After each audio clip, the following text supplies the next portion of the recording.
India गठबंधन के प्रत्याशी डॉक्टर नवल किशोर शाक्य ने किया भोजपुर विधानसभा में चुनाव कार्यालय का उद्घाटन। डॉक्टर नवल किशोर शाक्य ने भोजपुर विधानसभा में चुनाव कार्यालय का उद्घाटन किया। बुलबुल कोल्ड स्टोरेज में हुआ चुनाव कार्यालय का उद्घाटन। कार्यक्रम का संचालन आसिफ खान ने किया। भारी संख्या में कार्यकर्ता रहे मौजूद। डॉक्टर नवल किशोर शाक्य ने बताया उनका पहला काम बेहतर शिक्षा और स्वास्थ्य होगा।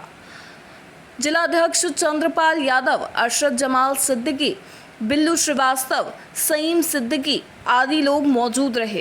कैसी व्यस्तता है उनकी? सबसे पहले तो मैं पत्रकार साथियों को बहुत बहुत धन्यवाद देता हूँ कि आज हमारे भोजपुर विधानसभा के कमालगंज के चुनावी कार्यालय के उद्घाटन पर आप सभी आने का काम किया है। मैं उस मौके पर तो यही कहना चाहूँगा कि आज सभी इंडिया गठबंधन के सारे यहाँ पर पदाधिकारी हैं। चाहे बात कांग्रेस की जाए, आम आदमी पार्टी की जाए, जन अधिकार पार्टी की किया जाए, महादल, सीपीआई और सीपीआईएम के समस्त सम्मानित कार्यकर्ता इस मंच पर मौजूद हैं।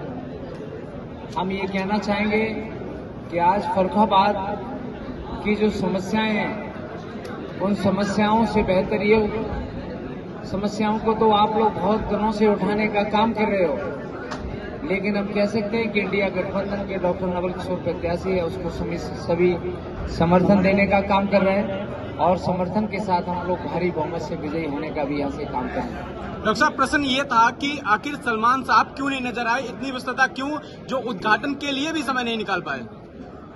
इसका जवाब मुझे लग रहा है कि आप पत्रकार साथी हैं, उन्हीं से ज्यादा उन्हीं के घर पर चले जाना और पूछ लेना तो बेहतर होगा।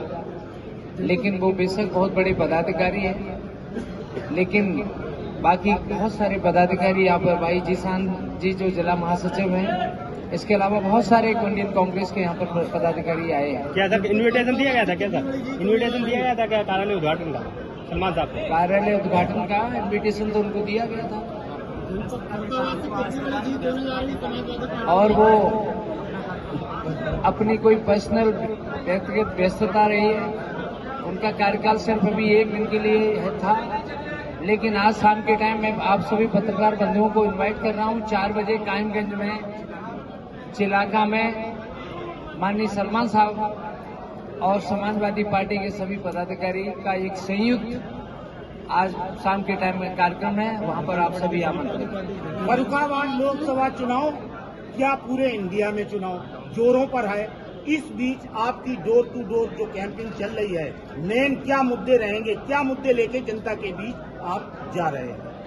पत्रकार साथियों, बात मुद्दों की अगर करूं तो मैं कह सकता हूं कि मैं जिस शिक्षा के दम पर यहां पर आया हूं, हमारा सबसे बड़ा मुद्दा है better education, better transportation, better health system.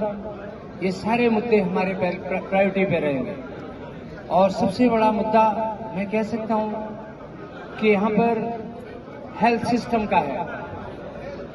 मैं कह सकता हूं कि मैं तो सर्जिकल ऑन्कोलॉजी का डॉक्टर हूं, मैं कैंसर सर्जरी का डॉक्टर हूं, लेकिन फर्रुखाबाद में अगर भगवान न करे आपके किसी परिचित को या किसी जानने वाले को अगर सोचो मायोकार्डियल इंफाक्शन हो गया, हार्ट अटैक हो गया, तो मैं कह सकता हूं कि वो कानपुर तक नहीं पहुंच पाएगा, सिवाय एक ही उम्मीद कि वो बच नहीं सकता, इसके अलावा कुछ उम्मीद नहीं हो सकती। तो हम चाहते हैं कि सबसे पहले कम से कम एक हेल्थ सिस्टम यहाँ पर बने, अच्छा बेटर ट्रांसपोर्टेशन की बात की जाए तो आप देख सकते हो कि फर्रुखाबाद में शहर में चले जाना, स्टेशन से अगर कचहरी तक पहुंचने का टाइम कम से कम 2 घंटे न लग जाए तो मैं कह सकता हूं कि आप 2 घंटे से कम 2 घंटे में नहीं पहुंच सकते। तीसरी बात, सबसे बड़ी बात मैं कहना चाहूंगा, फर्रुखाबाद में 4 विधायक भारतीय जनता पार्टी के और एक सांसद भारतीय जनता पार्टी के, प्रदेश और देश में सरकार भारतीय जनता पार्टी की। गंगा एक्सप्रेस में जो उम्मीद की किरण थी, विकास की किरण थी, हमने गंगा के उस पार हमने बहुत भयानक दृश्य देखे। पता नहीं जब से मां गंगे यहाँ पर आई होंगी तब से यहाँ बाढ़ की समस्या रही होगी और हमने और आपने अपनों को, जानवरों को, फसलों को खोने का काम किया है। हम कह सकते हैं कि 4 विधायक और 1 सांसद होने के बावजूद भी गंगा एक्सप्रेसवे को रोकने में असमर्थ रहे। इसलिए फर्रुखाबाद की जनता अपने आप को असहज महसूस कर रही है। रही बात जहां पर आप अभी खड़े हुए हैं, ये कोल्ड स्टोर आदरणीय अरशद भाई जी का है, बुलबुल कोल्ड स्टोर है। सोचो, आलू की पैदावार फर्रुखाबाद में सबसे ज्यादा होती है। प्रदेश में अगर बात की जाए तो सबसे बड़ा आलू का उत्पादन फर्रुखाबाद में होता है और फर्रुखाबाद में आज तक आलू की प्रोसेसिंग के लिए ना तो कोई इंडस्ट्री का डेवलपमेंट हुआ। आलू की प्रोसेसिंग से बहुत सारी मेडिसिन बनाई जा सकती थी, उनके लिए भी आज तक कोई स्थापना यहाँ पर नहीं हुई।